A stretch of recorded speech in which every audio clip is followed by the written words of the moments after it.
درود و مهر به همه شما عزیزان و همراهان چنل راز. امیدوارم هر کجای دنیا، هر ساعت از شبانه روز که هستی، حالی خوب، لبی خندون و دلی شاد داشته باشی. نمیدونم چه ساعتی از روزه که داری این پیام میشنوی، ولی از خدا میخوام، از آفریدگار میخوام، از پروردگار میخوام ساعات پیش رو همراه با آرامش، همراه با امید و صد البته با پذیرش ادامه بدی.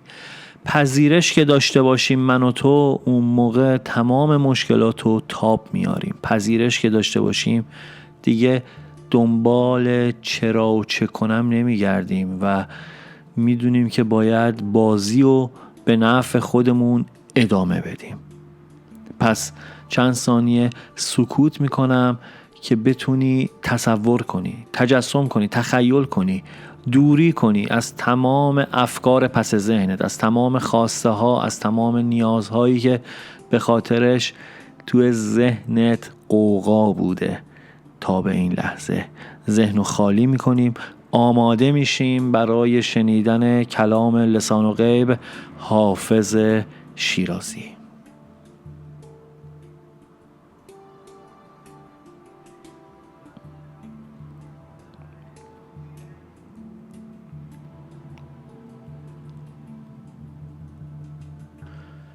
خب اگر نیت کردی و آماده ای، بریم سراغ غزل 411 از حافظ شیرازی. تاب بنفشه می دهد طره مشک سای تو، پرده غنچه می درد خنده دلگشای تو. ای گل خوش نسیم من، بلبل خیش را مسوز، که از سر صدق می کند شب همه شب دعای تو. من که ملول گشتمی از نفس فرشتگان، قال و مقال عالمی می کشم از برای تو.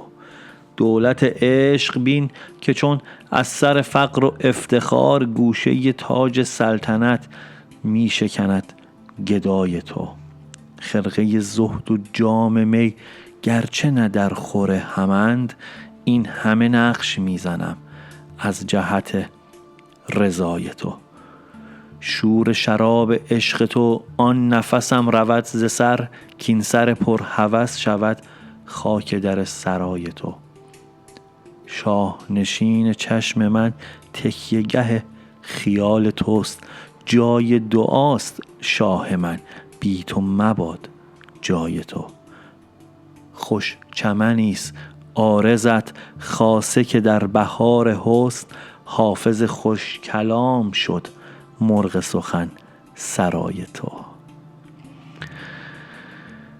بریم سراغ تاریخچه این 8 بیتی، ببینیم اول برای چه زمانی بوده، بعد یه نگاهی به چند تا از ابیاتش میندازیم تا قبل از اینکه سراغ پیام کلی بخوایم بریم.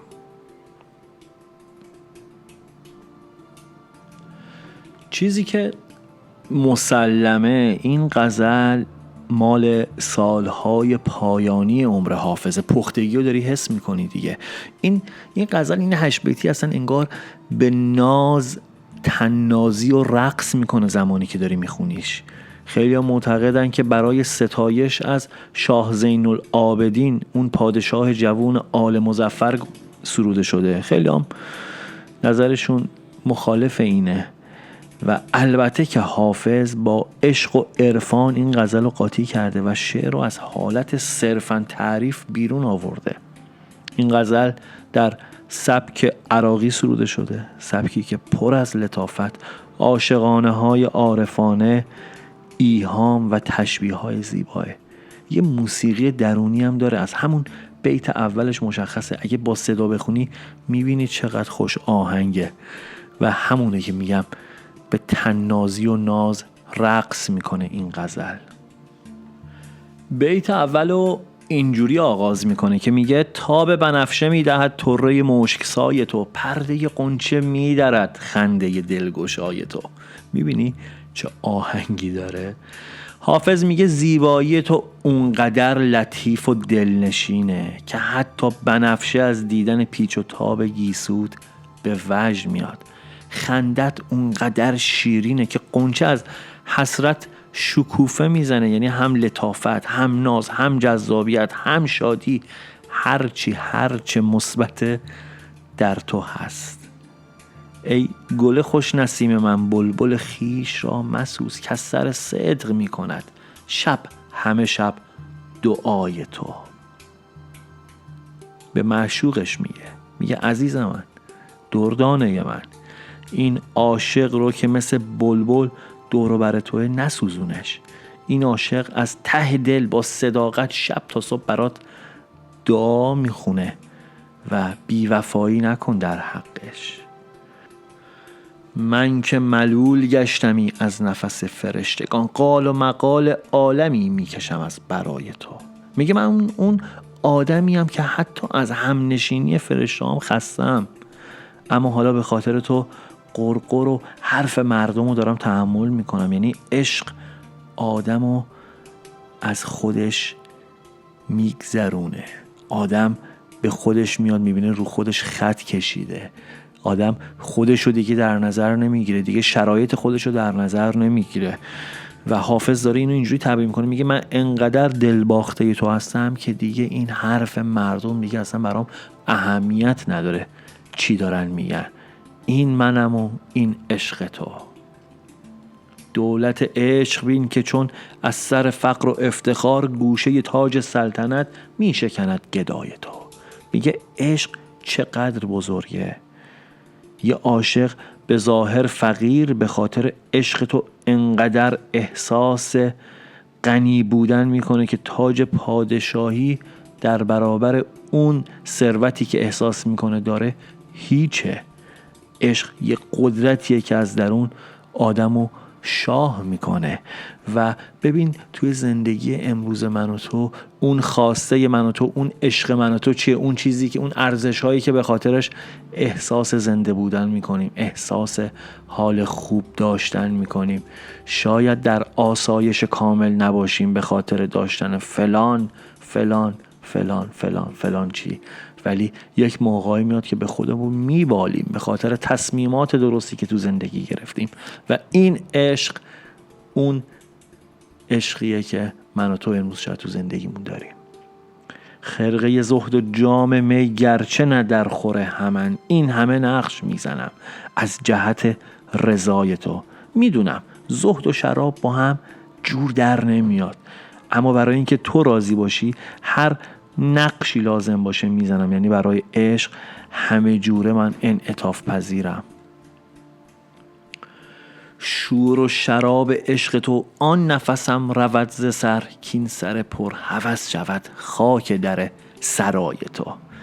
مستی عشق تو فقط وقتی از سرم میفته که سرم بشه خاک در خونت، یعنی دیگه جون در بدن نباشه. یعنی تا لحظه مرگم این عشق از وجودم بیرون نمیره. شاه نشین چشم من تکیه گه خیال توست، جای دعاست شاه من بی تو مباد جای تو. میگه چشمم بهترین جایگاه خیال تو برای تو در نظر گرفتم. شاهنشین دیدی توی عمارت ها میگن این نقطه شاهنشینه. میگه شاهنشین من چشمای منه. چرا؟ چون تو رو میبینم. تو هم جلوی چشم نباشی باز میتونم جلوی چشمم تو رو ببینم، تصورت کنم، تجسمت کنم، تخیلت کنم. و میگه دعا میکنم هیچ وقت جای تو از چشم و دل من خالی نشه، یعنی حضورت همیشه با من باشه. و اینه که شیرینی زندگی منه. خوش چمنیست عارضت خاصه که در بهار حسن، حافظ خوش کلام شد مرغ سخن سرای تو. میگه چهرت مثل چمنزاری سرسبزه، مخصوصا الان که زیبایی همراه شده با بهار. یعنی چه؟ توی بهار سروده شده بوده این غزل و حافظ هم بلبل خوش آواز تو شده و برات داره توی این بهار و توی این سرسبزی داره شعر میگه. دیدی چجوری رقص میکرد زمانی که میخونیش؟ بریم ببینیم پیام چی میگه. چیزی که دستگیرم میشه همین اول بهت بگم قربونت برم رفیق من. میگه به زودی به خواستت میرسی، دیر یا زود این اتفاق میفته. تلاش هات، صبرت و انرژیت مطمئن باش بی نتیجه نمیمونه. و چیزی که مشخصه تو این غزل این که انتظارها داره تموم میشه. وقتشه که سبکتر باشی، آسوده تر باشی، اعتماد کن و نذار نگرانی ها اون حال خوب رو ازت بگیره. کسایی که برات دعا میکنن و انرژی خوب میفرستن توی زندگی و به تو فکر میکنن، کسایی هن که نقش مهمی توی موفقیت های تو دارن. و اگه بخوایم اینو امروز بیایم تعبیرش کنیم، کسی جز خانواده اونقدر نیست که صلاح آدم رو بخواد. چقدر خوبه که حواسمون به این اطرافیانمون باشه. پیام داره بهت میگه تو تمام تلاش خودتو برای رسیدن به مقصود کردی و دیگه منتظر به ثمر نشستنش باش. هر چی میخوای از خود خدا بخوا و برای رضای خدا باشه. وقت اونه که با دیگران بخوای یک سری تعامل داشته باشی. وقت اونه که برای انجام تصمیم و هدفی که در سر داری مشورت کنی. وقت اونه که روی کاغذ بنویسی افکارتو. دیدی شب که میخوای بخوابی چه آرمانهایی برای فردا داری، چه کارهایی میخوای انجام بدی. تا زمانی که ننویسی اینا فقط شب قبل خواب میاد سراغت، عملی نمیشه. پیام ازت میخواد که با نزدیکانت راجبش مشورت کنی، کسانی که بهشون اعتماد داری که بتونی درست تصمیم بگیری و اولین قدمو برداری به سمت رسیدن به اهداف. در کل بخوام یک جمع‌بندی بکنم، غزلی بود بس مبارک، غزلی بود بس دوست داشتنی. نمیدونم متوجه میشی که به وجد اومدم خودم یا نه، ولی چیزی که مسلمه تو این هیاهوی زندگی، تو این شلوغی‌ها، تو این گرونی‌ها، تو این وانفسا، خیلی از مواقع من و تو خودمونو ملزم به رعایت یک سری از نظم میکنیم که این نظم برای من و تو سرعت رو میطلبه. یعنی چی؟ ساده تر بگم، من و تو غرق یک زندگی ماشینی شدیم که احساس میکنیم باید صبح که از خواب بیدار میشیم تا شبی که میخوایم بخوابیم یه سری از موارد رو تیک زده باشیم. فلان کار شده باشه، فلان کار شده باشه، فلان کار شده باشه. و موقعی که شب میای میبینی که بعضیش تیکش نخورده، حال من و تو بد میشه. پیام میخواد بهت بگه که بابا داستان زندگی انقدرم که من و تو فکر میکنیم جدی نیست. این چارچوب ها، این قوانین 100 سال پیش نبوده، 50 سال پیش نبوده. من و تو یه زمانی فقط برای بقا زندگی میکردیم، فقط برای این که بتونیم زندگی رو زندگی کنیم زنده بودیم. امروز در قیل و قال یک سری از داستانها و رفتارها قرار گرفتیم که نمیگم انجامش نده، ولی هوشیارانه زندگی کنیم.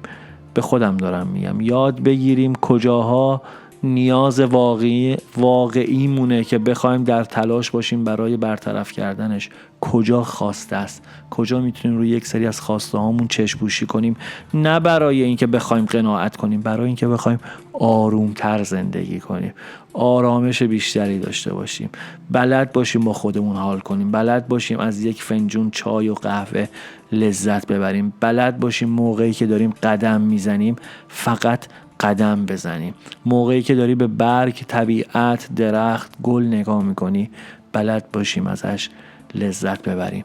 مگه میشه ذهن شلوغ باشه و بتونیم این کارا رو بکنیم؟ در واقع منظور چیه؟ لحظه رو زندگی کنیم، کینه رنجش گذشته رو بذاریم کنار، ترس از آینده رو بذاریم کنار و تو لحظه حال باشیم. خدایا تو بساز برای اینی که داره میشنوه این پیامو، خدایا تو براش درست کن، تو براش تنظیم کن، تو براش اون فرکانس ذهن و جسم و روح و روان رو تنظیم کن روی حال خوب، روی موج ثروت و سخاوت. ممنونم که حوصله کردی و تا اینجا با من همراه بودی. الان که میخوام ازت خداحافظی کنم، امیدوارم فارغ از هر نیتی که داشتی یک جمله، یک سخن از این پیام گوشه ذهنت قلاب شده باشه برای این که توی اون بزنگاه بتونی تصمیم درست رو بگیری. پوینده باشی و پایدار.